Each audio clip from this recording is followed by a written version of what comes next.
A while ago, I received some wild venison meat that I wanted to try to make into a deer steak dinner because, oh dear, it looks so delicious. To start making my deer steak dinner, I'll first prep the meat. This is wild whitetail deer that was obtained and processed by a friend. After opening the bag, I noticed that the color reminded me of soy-marinated tuna nigiri, though I definitely shouldn't be eating this raw. I'll first pat the meat dry with some paper towels. Any water on the meat surface will burst into steam and splatter the oil when cooking. For the steak seasoning, I'll add kosher salt, black pepper, and steak seasoning. I'll flip the meat chunks and repeat. I'll let it sit in the fridge for 30 minutes to an hour while I prep the other ingredients. I'll use baby golden potatoes and asparagus for the sides of this dish. To prep the potatoes, I'll simply bisect them. I'm prepping way more than I'll actually eat, but I'll save the rest for later meals. Once they're all chopped, I'll add them to a large bowl. I'll get 1 tablespoon of rosemary, 2 teaspoons of kosher salt, some freshly ground black pepper, and 2 to 3 teaspoons of garlic powder, roughly speaking.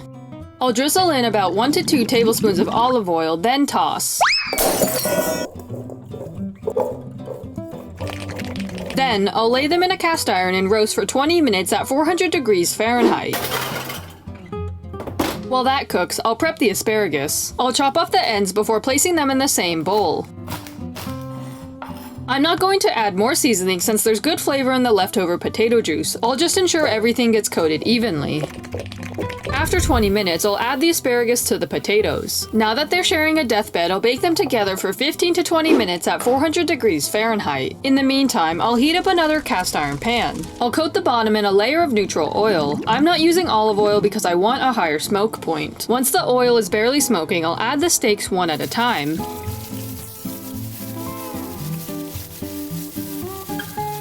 The only challenging part about cooking this is they're cut up like sushi pieces, so instead of dealing with one steak, I have to deal with 9 mini ones. Since the meat is so lean and the cuts are so small, by the time I place the last one, I only have to wait about 20 seconds before I can start flipping them. Once they're all flipped, I'll let them sit for another half minute, then remove the oil from the pan.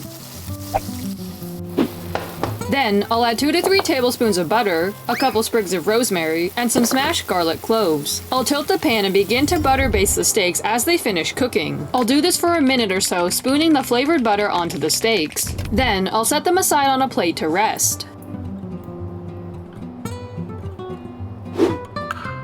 I'll do a quick quality check on one of them.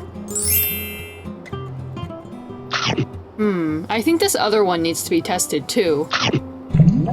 Finally, the veggies are done and I can now plate the dish.